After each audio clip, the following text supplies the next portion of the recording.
নয় মনটা নয় পাশাপাশি থাকা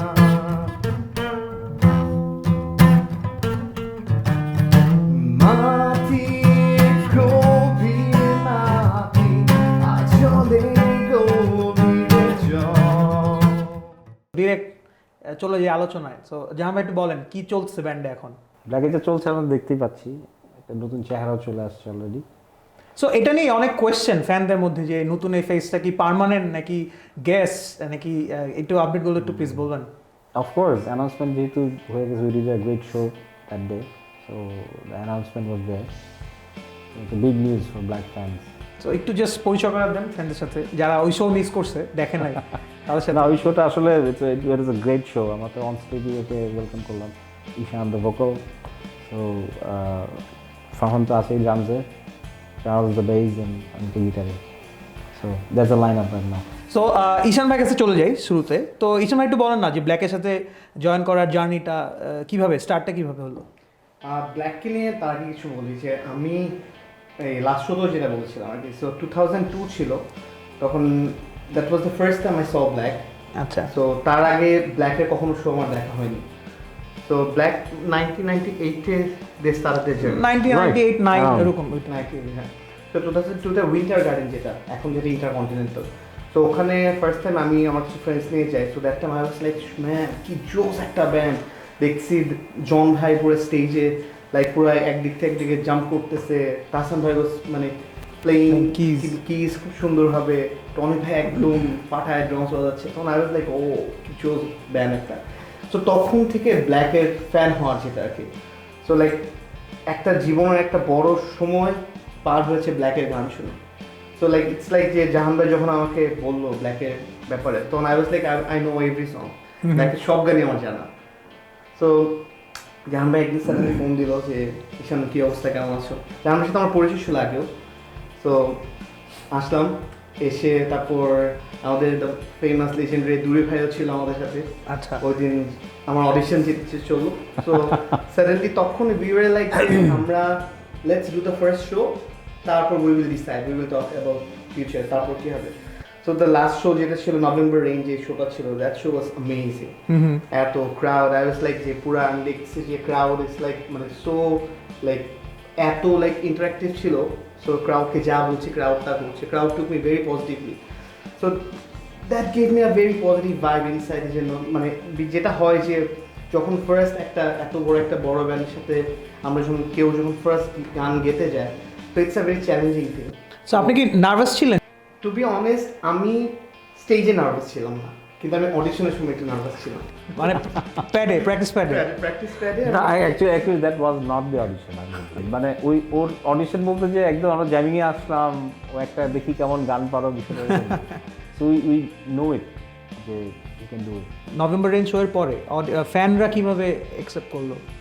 মানে to be honest they took me very positively. মানে ইটস লাইক যেটা হয় আর কি, যে যখন একটা ভোকাল এসে এক জায়গায় একটা মানে লেজেন্ডারি একটা ব্যান্ডে গান গাওয়া স্টার্ট করে, সো দেখা যায় যে মানুষের অনেক রকম কমেন্ট থাকে। সো ইটস লাইক যে আমরা খুব একটা আমি ফিল হচ্ছে টু বি অনেস্ট আমি কোনো খারাপ কমেন্ট পাইনি। সো যেটা হয়েছিল people took the show like শোটাকে অনেক পজিটিভলি নেওয়াতে। সো ইট ওয়াজ লাইক আমি একটু লাকি ছিলাম বলবো যে ওই শোটা ভালো হওয়ার কারণে পিপল আমাকে, মানুষরা ব্ল্যাকের ফ্যান যারা, ওরা খুব পজিটিভলি নিয়েছে। নাইস। সো জাহান ভাইয়ের কাছে এবার একটু আসি যে যেহেতু ওই 5 জন থেকে শুরু, এরপরে আস্তে আস্তে কিছু মেম্বার চলে যায়, দেন লাস্টে জন ভাই লেফট দ্য ব্যান্ড। সো এরপরে জন ভাইয়ের অল্টারনেটিভ আমি বলবো না, বাট এরপরে বেশ কিছু ভোকাল আসার পরে ঈশান ভাইকে নেওয়াটা প্ল্যানটা কীভাবে আসলো মাথায়? বা ফার্স্ট টাইম মানে আমি আসলে নিজেই গান করার চেষ্টা করলাম কয়েকদিন, তো দেখলাম যে না, জাস্ট জোকস অ্যাপার্ট, যেটা হয়েছে যে মানে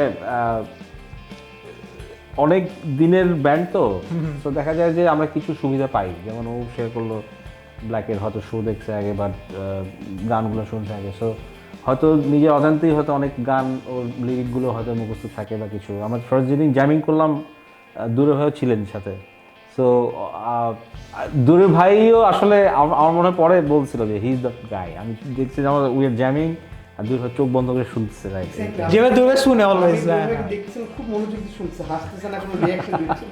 আমি So he was বারবার like- তাকাচ্ছি। সো এটাই আমরা ওই প্রিভিলেজটা পাই যে একটা নতুন মেম্বার বলি either in drums or in base. Farhan তো বাড়াচ্ছে বেশ অনেকদিন হলো আমাদের সাথে। চার্লস হি ওয়াজ লাইক মানে কত 6 বছর হয়ে গেছে অলমোস্ট রাইট।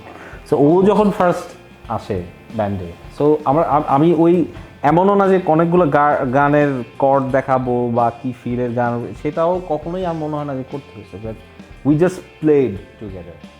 আর ভোকালের জন্য it's a big thing because worldwide vocal is the vocal thing একটা ব্যান্ডের। So is the main person যাকে হয়তো প্রথমে একটা ব্যান্ডের Notice করে মাইক্রোফোন হাতে দেখে বা সামনে কথা বলে, it's like a spokes person, like the main guy. So ওই জায়গাটা তো আই এম ভেরি ফর্চুনেট যে অন্তত বাংলাদেশের রক মিউজিকের অন্তত যারা অনেক অবদান আছে যারা, তারাই হয়তো আমার ব্যান্ডে এই ব্ল্যাকে গেয়ে গেছেন একটা সময়। তাদের লাইফের best performance, best composition, best time we had together. So আমি লাকি ওই হিসাবে, এবং মানে he is no exception. So আমি দেখি নতুন অ্যালবামের কাজও হয়তো খুব তাড়াতাড়ি শুরু করবো। So big responsibility for all of them.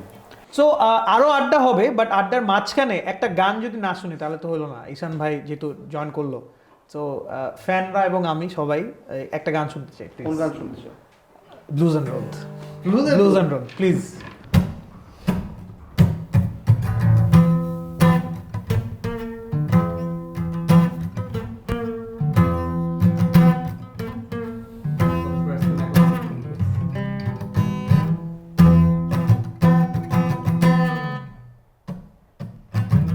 স্পর্শ নয়, মনতান নয়, পাশাপাশি থাকা।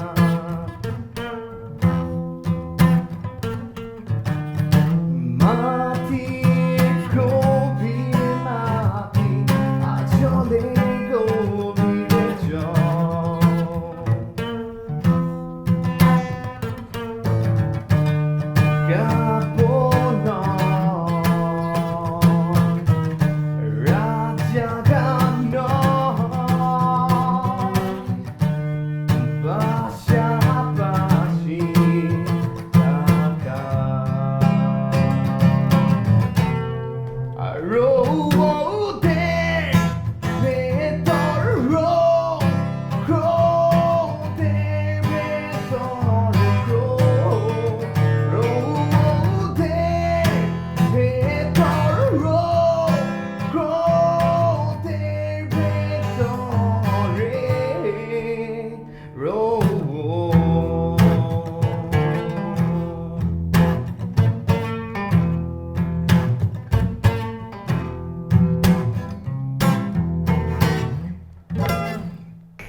একটু গাই। এরকম ভালোবাসায় বিশ্বাসীর নও তুমি,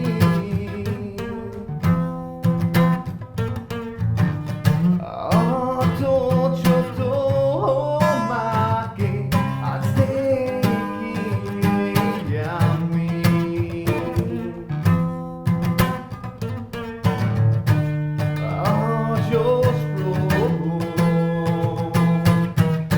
ছায়ার পাশে দাঁড়িয়ে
একটা ব্যান্ডে স্পেশালি ব্ল্যাকের মতো একটা ব্যান্ড যাদের আসলে অলরেডি জনরার পায়োনিয়ার বলা হয় বাংলাদেশের, সো এই ব্যান্ডে যখন এতবার লাইন আপটা চেঞ্জ হয়, সেটা হোক ড্রামসে অথবা বেজে অথবা ভোকালে, সো এটা কতটুকু স্ট্রাগল একটা ব্যান্ডের জন্য, বা এই ব্ল্যাকের মতো একটা ব্যান্ডের জন্য কতটুকু স্ট্রাগল?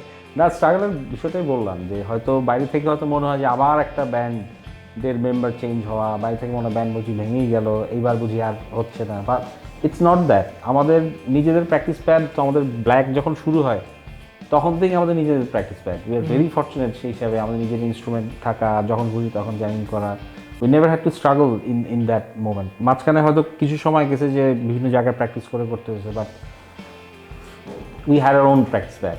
সো দেখা গেছে যে যখনই বাইরে থেকে মনে হয় যে একটা মেম্বার চেঞ্জ হচ্ছে, কিন্তু আসলে কিন্তু we were active for long period of time, যেখানে হয়তো প্রতি বছরই আমাদের হয়তো একটা অ্যালবাম অথবা একটা সিঙ্গেল আমরা দিয়ে আসছি দ্য লাস্ট 20 years।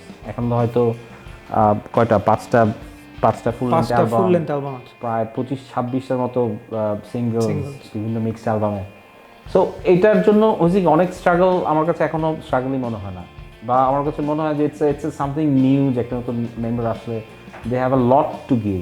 আমি হয়তো as a guitarist I feel যে এখনও হয়তো অনেক কিছু বাড়েনি, being the single guitarist for a long time. John মাঝখানে একটা অ্যালবামে বাজালো, আমাদের লাইভে বাজালো, কম্পোজিশন ছিল, বাট লাইভে অলমোস্ট ম্যাক্সিমাম টাইমই আমি হয়তো একাই বাজাইছি অনেক সময়, বাট একটা বেজ, একটা গিটার, একটা ড্রামস।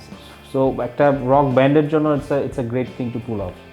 সো যখনই একটা নতুন মেম্বার আসে, they try to blend in either musically, যে ভয়েস, সে তো তাকে আমরা বলি he is also guitarist, so হয়তো সেভাবে we need to blend in. যখন রুবায়েত জয়েন করে ব্ল্যাক, তখন অনেক কোশ্চেন হয়, বাট ধীরে ধীরে আস্তে আস্তে লোকজন এটাকে একটু জাস্ট মেনে নেওয়া স্টার্ট করছিল। এরপর আবার রুবায়েতে চলে যাওয়া, তারপর আবার একটা নতুন জার্নি স্টার্ট হবে। তো এটাকে চার্লস ভাই কীভাবে দেখতেছেন? থিং ইজ, আমার ফার্স্ট যেটা মনে হয়, জাহান ভাই সেটা শেয়ার করলেন যে মানে black should have some credits, মানে এত বড় একটা লেগাসি এটা কন্টিনিউ করা, হয়তো মানে লিসেনার্স পার্সপেক্টিভ থেকে বা ওদের জায়গা থেকে হয়তো মনে হয় যে আরে ধুর এত মেম্বার চেঞ্জ হচ্ছে, ওল্ড ব্ল্যাক আর নাই। এই জিনিসটা কিন্তু অনেক শুনি আমরা, কারণ কিছু হেভি নেমস ব্ল্যাকের সাথে ছিল যারা মোস্ট পায়োনিয়ার্স আর কি এই জনরায় বা এই জায়গাগুলোয়, কিন্তু তারা যখন চলে গেছেন তাদেরকে আসলে রিপ্লেস করা ইট ওয়াজ আ বিগ চ্যালেঞ্জ। তো আমার কাছে মনে হয় যে যারা পরে আসছে ইন ভোকালস বা ড্রামসে, টনি ভাই যখন ক্যানাডা চলে গেলেন, বা ইভেন বেস গিটারও টিটু ভাই যাওয়ার পরে বা তার আগে আরও দুজন চেঞ্জ হয়েছেন। সো এইটা আসলে একটা ব্যান্ডের জন্য একদিক থেকে অনেক বড় চ্যালেঞ্জ, আরেকটা জায়গা থেকে লার্নিংয়েরও জায়গা, যে যার বা যেটা বলেন ডিফারেন্ট মিউজিশিয়ান সাথে ব্লেন্ড হওয়া, টেস্টটা বা টোটাল ব্লেন্ডিংটাই কিন্তু মানে অনেক চেঞ্জেবল আর কি। আমার কাছে মনে হয় যে যখন ফাইনালি আমরা যখন আশিফুরের জায়গায় রুবায়েতকে রিপ্লেস করা হলো, তো রুবায়েতের আগে থেকে একটা অ্যাকসেপ্টেন্সি ছিল যে ও খুব সুন্দর একটা কাভার করেছিল আমার পৃথিবী, যেটা আসলে অনেক অনেক ভাইরাল হয়েছিল। ওই জায়গা থেকে রুবায়েতেরও আসলে কিছুটা স্ট্রাগল করতে হয়েছে, কিন্তু একটা সার্টেন টাইমে গিয়ে তুমি যেটা বললা যে ক্রাউড বা সবাই ওকে অ্যাকসেপ্টেড, মানে হি ওয়াজ অ্যাকসেপ্টেড আর কি। তো সেই জায়গা থেকেও একটা হয়তো মানুষের মধ্যে একটা এরকম ব্যাপার আসছিল যে ঠিক আছে finally this is the stable line up. তো তারপর আবার আনফর্চুনেটলি যেহেতু রুবায়েতের দুইটা কজ বা কিছু রিজন যার কারণেও, আচ্ছা এই রিজনগুলো কি ছিল আসলে? আচ্ছা, why he left the band? মানে হি ইজ ভেরি পায়াস আর কি, খুবই রাইচাস এবং খুবই ভালো একটা ছেলে। ওর ধর্মীয় পার্সপেক্টিভ বা ওই জায়গা থেকে আসলে ওর একটা ডিফারেন্ট থিঙ্কিং আছে বা একটা থটস আছে আর কি।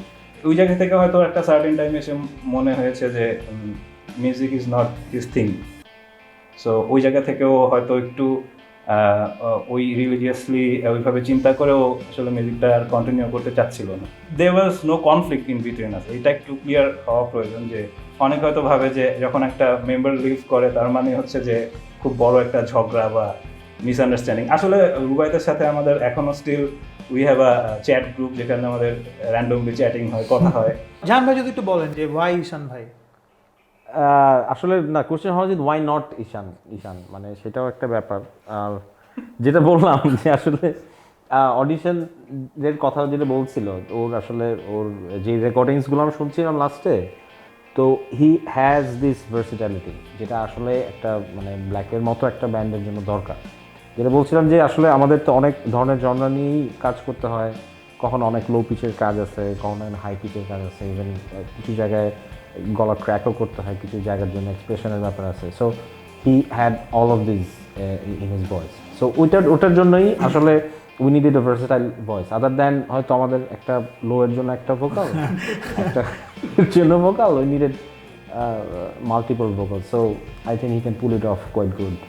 আচ্ছা, ফ্যানরা তো ঈশান ভাইকে উইশ করছেই, এছাড়া আরেকজন আছে খুব স্পেশাল একজন, যে ব্ল্যাকের সাথে একদম শুরু থেকে আছেন এবং এক নামে ওনাকে বাংলাদেশের ব্যান্ড ইন্ডাস্ট্রি অ্যাকচুয়ালি সবাই চিনে, আমাদের প্রিয় টনি ভাই। টনি ভাই একটা মেসেজ দিয়েছে আপনাকে, তো চলুন আমি একটু দেখি মেসেজটা। Hello viewers, I'm Tony. আশা করি সবাই ভালো আছেন। Today I'm very excited to share some updates about Black and my personal feeling on the previous Black-এর যে concert হলো সেটার ব্যাপারে। November in concert, I would like to thank the organizer for organizing this kind of brilliant shows. আশা করি সামনে আরো এরকম অনেক concert থাকবে। পাশাপাশি ব্ল্যাকের পারফরমেন্স আমি অনলাইনে লাইক ভিডিও ক্লিপিংস গুলো দেখেছি, and it was outstanding. অনেক সুন্দর। Would like to specially thank to all the guest artists, especially Arafat, Faisal, Tashfi, Tamal Bhai, and all others who played with Black. Really appreciate all your support and performance. Another thing I wanted to share is Black-এর lineup-এ একটু change আসছে। এখন আমরা we're moving ahead with Ishan, and welcome Ishan in Black. I wish you all the best. Ishan is a very down-to-earth guy. He's a wonderful musician. আমি ওর performance দেখলাম ওই আমাদের নভেম্বরিন কনসার্টে, and it was fantastic. So keep up the momentum, Ishan. আমার বিশ্বাস আমাদের সব fan ফলোয়ারদের support তোমার সাথে আছে, as you can see already in the comments in our Black official page. So all the best and keep it up, keep rocking. Long way to go, Ishan. All the best and keep rocking. So যেহেতু Tony ভাইয়ের bytes আমরা দেখলাম ব্ল্যাককে নিয়ে কি বললো, তো আমি ফারহানের কাছে চলে আসি। ফারহান, মানে টনি ভাই চলে যাওয়ার পরে তোমার ব্যান্ডে জয়েন করা, সো টনি ভাইয়ের সিটে থ্রোনে বসাটা কতটুক চ্যালেঞ্জিং ছিল প্রথমে? মানে ইট ওয়াজ ডেফিনেটলি চ্যালেঞ্জিং টাস্ক, মানে শুরু থেকে। কারণ আমি দেখা গেছে জয়েন করছিলাম 2018 এর দিকে, and after that it has been a roller coaster ride পুরোপুরি। আমি ফার্স্টে অনেক প্রিভিলেজ মনে করি যে আমি টনি ভাইয়ের ফোনে বাজাতে পারছি, অ্যান্ড ইটস বিকজ আমি টনি ভাইয়ের স্টুডেন্ট ছিলাম। অ্যান্ড উনি যাওয়ার পর আমি ওনার I am filling up the phone for him, and এটা আমার জন্য একটা privilege first of all. And secondly challenging বলতে এখানে আমি একটা জিনিস একটু ক্লিয়ার করতে চাই।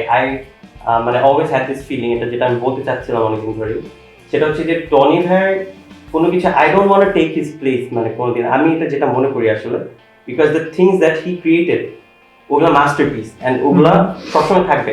সো এই ফারহানের এই কথাটা ধরে আমি যদি জিজ্ঞেস করি যে ব্ল্যাকের যে ফাউন্ডার 5 ছিলেন, ওনাদের যে ম্যাজিক ছিল, এরপরে লাস্ট যখন জন ভাই লেভ দ্য ব্যান্ড, এরপর যখন নতুন লাইন আপ নিয়ে স্টার্ট করা হয়, সো ওই প্রিভিয়াস ম্যাজিক থেকে বা ওই জায়গাটা থেকে বের হয়ে নতুন একটা আইডেন্টিটি ক্রিয়েট না বলি, বা একটা শ্যাডো থেকে বের হয়ে আসা কি হয়েছে ব্ল্যাকের? That's a good question really. আসলে শ্যাডো হয়তো বলাটা ঠিক না, বাট দ্যাট ম্যাজিক ওয়াজ দেয়ার। হয়তো একটা বড় গল্পের যেরকম ফার্স্ট চ্যাপ্টার সেকেন্ড চ্যাপ্টার থাকে, ব্ল্যাকের হিস্ট্রিটা আসলে ঠিক সেরকম। বাট যখন পুরো বইটা যখন শেষ হবে তখন উই ক্যান জাজ যে আসলে পুরো বিষয়টার কোন চ্যাপ্টারটা আসলে more interesting. But the starting was magical, that's for sure, and we are coping up with the changes. এবং আসলে ঠিক যেটা বলছিলাম যে নতুন যারাই জয়েন করুক তাদের জন্য ইটস আ বিগ রেসপন্সিবিলিটি, এবং মিউজিক্যাল ক্রিয়েটিভিটি দেখানোর এর চেয়ে বড় স্টেজ হয়তো আর নাই। So we have a great future ahead, এবং লেটস হোপ কীভাবে শেষ হয়। যে একটু লেজি গিটারিস্ট এটা বলে লোক, যদি নাই বা বাজে তাহলে লোক জানলো কী হয়েছে ওই লেভেলে। বাট আসলে কি, আমি যখন গিটার বাজাই হেটেড দ্য আইডিয়া যে একজন এরকম চুল নিয়ে এরকম পারে লাইক শেডিং।